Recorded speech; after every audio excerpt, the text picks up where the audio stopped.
Lidhja e sindikatave të Maqedonisë kërkon ndihmë nga Konfederata Europiane dhe Ndërkombëtare të Sindikatave për shkak të, siç thonë, ndërhyrjes së organizuar në sindikat nga ana e pushtetit, para së gjithash nga VMRO-DPMNE-ja.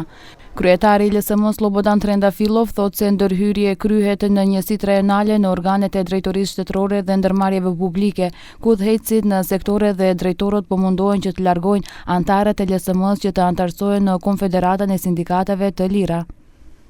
Qëllimi është që LSM të humbë përfaqësim në Këshillin Ekonomik dhe Social që të mos mundet të kërkoj pagë më të lartë minimale. Në mënyrë shtesë, Trendafilov akuzoi se po bëhen tentativa jo ligjore për të kthyer në krye të LSM-s Živko Mitrevskin, të cilin e karakterizoi si vardisës i pushtetit. Ако сака такви лидери да вратат, да молат и да коленичат пред политичките фигури и пред функционерите во државата се со една цел владата да ги подстави да бидат лидери на Сојузот на синдикатите на Македонија, ќе потсетам во работничкиот дом во Сојузот на синдикатите на Македонија забрањето е пушењето.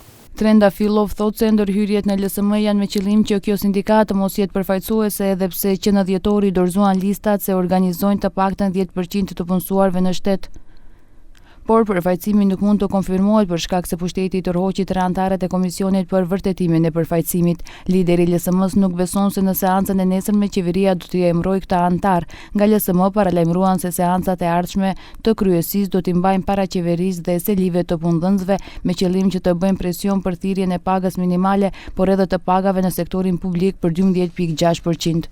Големи се шансите на 2 и на 7 април, доколку нема слух од спротивната страна, да излеземе на протести како што тоа беше случај минатата година и да покажеме дека ние работниците ja vraќаме работничката класа на голема врата. Trendafilov thotë se përkundër të gjithave zgjasin dorë për bisedime me pushtetin, duke hedhur poshtë idenë se LSM po koordinohet me partitë opozitare. Ai përkujtoi se VMRO-DPMNE ka ndërhyrë në LSM në të kaluarën dhe se kjo është karakteristikë e regjimeve dhe ndërhyrja e fundit në sindikatat europiane ishte në Bielorusi.